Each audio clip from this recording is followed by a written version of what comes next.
Overall guy here. Today is going to be brakes, disc brakes. I'll show you how to do this. They're simple to do. First thing I'm going to do before I get started is to loosen up the cap and get that loose so that the fluid can flow freely back up to the master cylinder when I push the piston back into the caliper. Next thing, just so you know, when I pump up the brakes to push the piston back out, I only want to pump this like halfway to the floor until the pedal gets hard and not super fast. I do that because I don't want the master cylinder, the piston from the brake pedal there, to go down into the dirty part of the reservoir and pull dirt back. Now, the brake job itself, here we go. Sorry. Let's see that.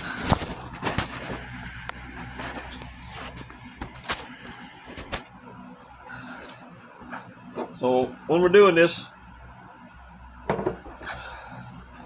you got two types of disc brake calipers,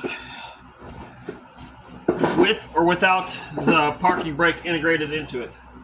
This particular one has the parking brake integrated into it. Before we start, we want to go ahead and push the piston back into it a little bit. I'm gonna try and pull the caliper over to get that piston back to free up the caliper. And then we'll go ahead and there's usually one or two mounting bolts depending upon the system, but there's a mounting system that's going to keep the caliper onto the bracket that holds the pads, the caliper mounting bracket. So we'll take those out, and then you get this off. Now, here's how you know whether you got one or the other. Calipers have brake hoses, and that's a given. That's where your hydraulic pressure comes from to push the piston out.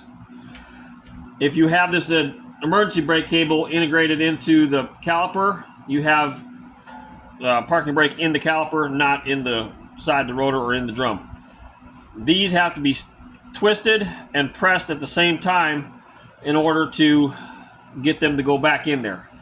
So what we want to do is you can use a big pair of channel locks and squeeze it back, and then take another pair and twist it. Nope, sorry, I had to find those. And then twist it, and then press it, and then twist it. And you want to make sure you don't grab that boot when you twist on it.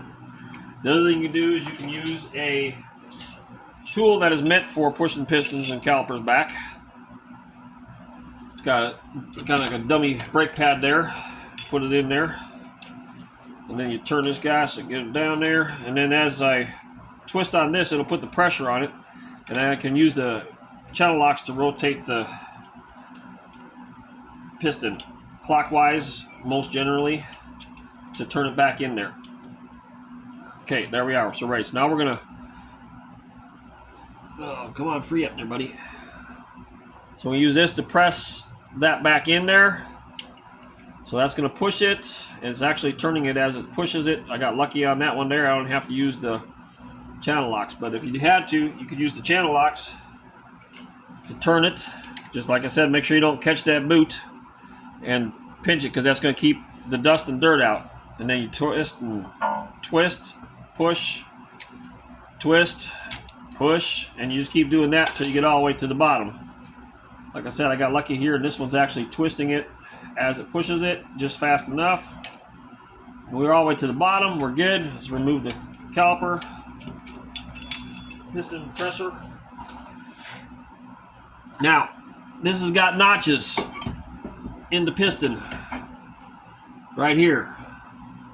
You have to get those lined up so that these these dimples, these protrusions right here, line up with that on there. So when you put it in there, so these are at the bottom. So we're going to turn this so that this hole is right here, smack dab at the bottom, like so. Now it's ready for to go back on after we get the pads changed. So the caliper's ready. Now, if you need additional leverage when you're trying to break things loose, you can extend your wrench like this by putting those two together, or this way, and it gives you a longer handle to work with. You probably already know about the other one, which is putting a pipe on your ratchet to give more length and leverage also. So these old pads are pretty tight in here. They're not very free. This one's kind of moving, but so let's get those out of the way. Get the old shims out of the way. You lay them down like you took them out, and that way you can figure out how to go back in there. Just like that. Put it down like that. Top and bottom. Now let's get this caliper mounting bracket off, and we're going to clean this up.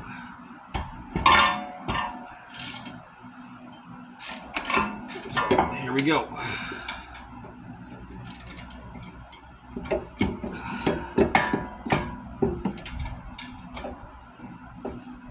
I try not to let the caliper hang by the brake hose, because if I do that, it's going to add additional stress on the brake hose and unnecessary stress strain on it. So we'll get that back up there.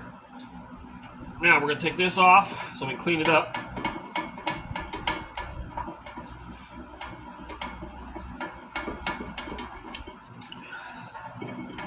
There we go. Okay. We got to clean up these channels where the brake pads ride.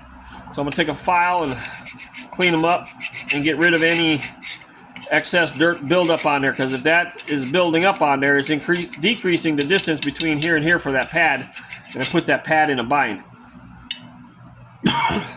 So we're going to clean up all the areas, all the sides,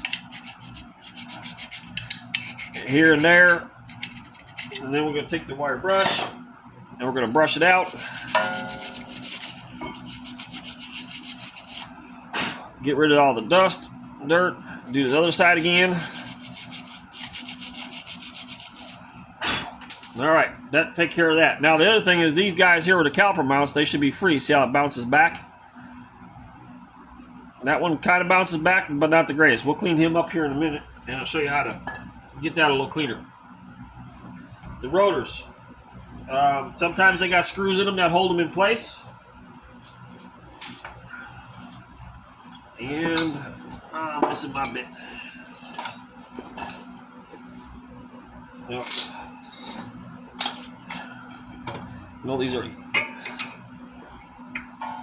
So if these are hard to get out, you may need to use an impact driver to take a hammer and smack it to knock that screw loose on there, so that you can get this rotor off.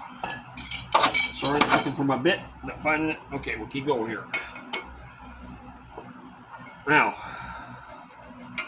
so once you got that caliper mounting bracket off, and the caliper, and most of them all have 2 bolts on the back, you can smack that to knock that loose. And that's how you take the rotor off. Now, if you put a new rotor on there due to metal to metal on your brakes, you just ground it up, or you got a warpage situation going on that is wobbling because it's warped along the brake surface, causing a vibration when you brake, would be 2 good reasons to change the rotors. Or if it's like too thin and the piston is at risk of coming out of the chamber because there's not enough material here. Those would be the 3 reasons for changing your rotors. So if you have to put a new rotor on, there's going to be a coating on the new rotor. You can use gas, brake clean, or something like that to break that coating down and clean it off. And if you want to go an extra step when you get done to get that cleaning material off of there, you can use like Dawn dish soap and a degreaser and water, and then wash off any excess residue that's on there. And then you'll put it back on. And if you put it on there, mount it down with the screws, it'll hold it in place so it doesn't wobble around, and makes your brake job reassembly easier to do. So we'll get these all the way down in there. Now, as you put this back together,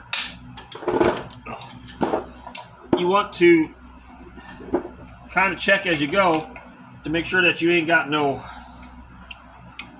noise like this. That's this backing plate rubbing, because if you bumped it and got it bent or something, it's going to be up there, and then you'll be back taking everything back apart trying to figure it out. So no noise, or the noise of the brake pad rubbing, that's okay. But you just don't want to hear that noise there when you get going. All right, let's put this guy back together here.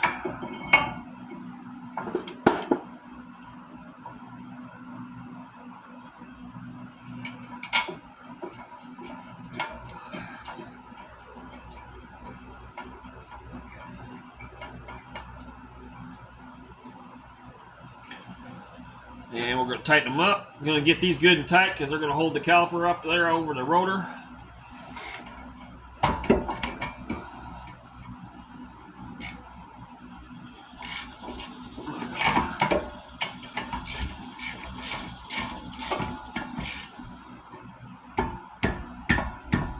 Good and tight.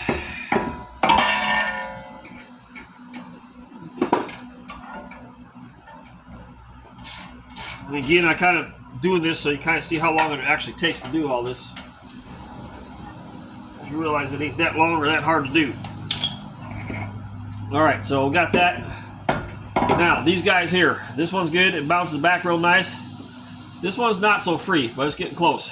So we're going to take it out, check it all out. We're going to clean it off.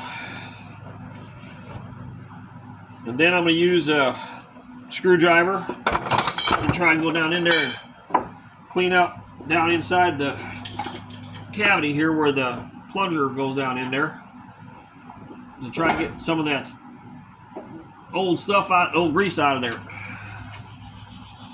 so that we can put some new stuff in and clean it up.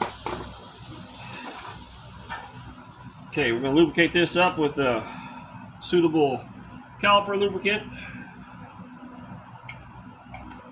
Then we check it out, see if it bounces back.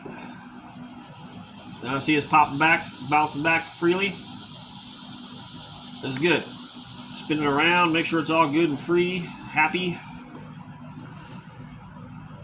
And we still got no noise, we're good. Now we're going to put in the new clips, or shims. Get those down in there.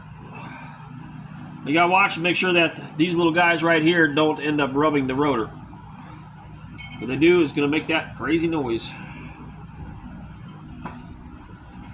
Okay, that one's good. Now let's go to the other one on top. That's good. Now we're going to put new pads in. But these, we got a wear indicator. Which one goes where? Not sure. You can pick up your old pads, and there's usually a pattern on them from where they were mounted. You can see you got a round cylinder, like that was where the piston was. And this one here's got like two fingers, like the outer part of the caliper there. So you can figure out which one goes where. Now, match up what they look like. Well, the one with the single pin, he goes on the inside. So let's get him back in his channel here. Oop. There, they pop right in there. See, it's free. Moves a whole lot better than it did with the old ones on there since we got it cleaned up.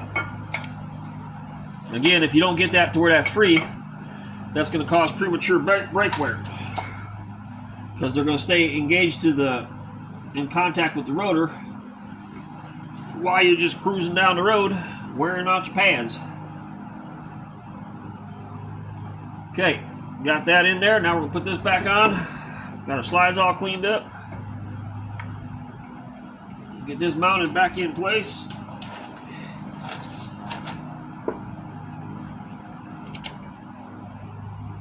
Now, if we get this done, I'll go pump that brake pedal up like I showed you already, and we should be good to give this car back to this customer.